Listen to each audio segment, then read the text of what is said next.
আজ সারা বাংলাদেশে আমরা দেখতে পাচ্ছি জ্বালানি তেল নিয়ে একটি উদ্বেগ উৎকণ্ঠা অনেকের মাঝে কাজ করছে।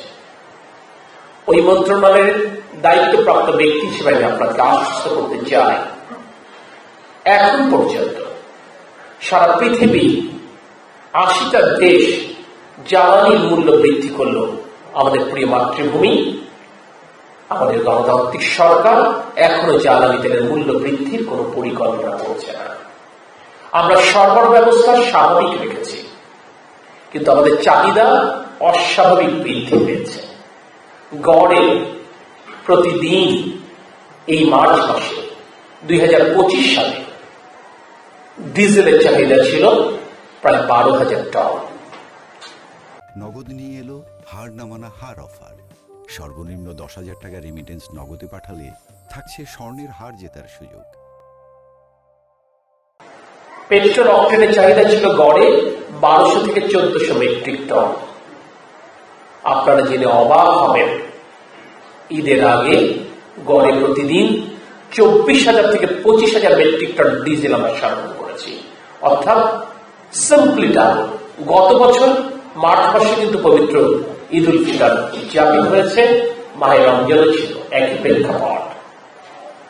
আপনারা জেনে অবাক হবেন, যেই পেট্রোল পাম্প, ঢাকা শহরে যে নাম করা পেট্রোল পাম্প, আমাদের কাছে তথ্য আছে সুস্পষ্ট, যে পেট্রোল পাম্প 2025 সালের মার্চে গড়ে 5,000 লিটার অক্টেন বিক্রি করেছে, সেই পেট্রোল পাম্প এখন গড়ে 9 থেকে 10,000 লিটার পেট্রোল অক্টেন বিক্রি করলেও সেই অক্টেন 2 থেকে 3 ঘন্টার মধ্যে শেষ হয়ে যাচ্ছে।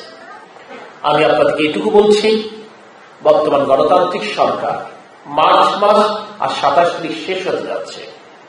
আগামী এপ্রিল পর্যন্ত ইনশাআল্লাহ আমরা বাংলাদেশের জনগণের জ্বালানি চাহিদা আমরা নিশ্চিত করতে সক্ষম হচ্ছি। আমরা আগামী দিনগুলোর জন্য বর্তমান সরকার যেটি চায়, আমরা 90 দিনের একটি জ্বালানি মজুদ যেন নিশ্চিত করতে পারি, সে ব্যাপারে আমরা কাজ শুরু করেছি। কারণ আমরা মনে করছি এই বিশ্ব এভাবেই কম বেশি সংকটের মধ্যে দিয়ে পরিচালিত হবে এবং এটি একটি নিউ নর্মাল থিওরি। নতুন ভাবে এই পৃথিবীর সাথে আপনাকে আমাকে অভ্যস্ত হতে হবে। আমরা এই মুহূর্তে প্রতিদিন বাংলাদেশের জনগণের কষ্ট না হয়। আপনারা জানেন জ্বালানি তেলের মূল্য বৃদ্ধি করলে কি হবে?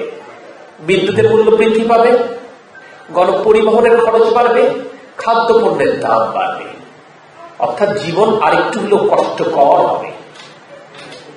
করোনা মহামারী, রাশিয়া ইউক্রেন যুদ্ধের পর এমনিতেই এই অর্থনীতি মূল্যস্ফীতির চাপ সহ্য করছে। এই চাপ অসহনীয় হয়ে যাবে যদি আবারও জিনিসপত্রের দাম বাড়ে। তাই সমগ্র চতুর্দিক থেকে চাপ থাকবার পরও আমরা জ্বালানি মূল্য বৃদ্ধির কোন পরিকল্পনা এই মুহূর্ত পর্যন্ত সরকারের নেই।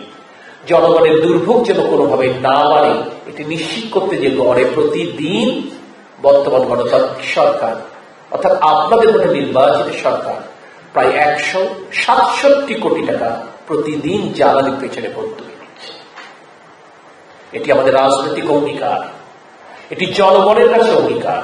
কারণ এই জনগণই ভোট দিয়ে এই সরকার পরিচালনার দায়িত্ব আমাদের উপর অর্পণ করেছে।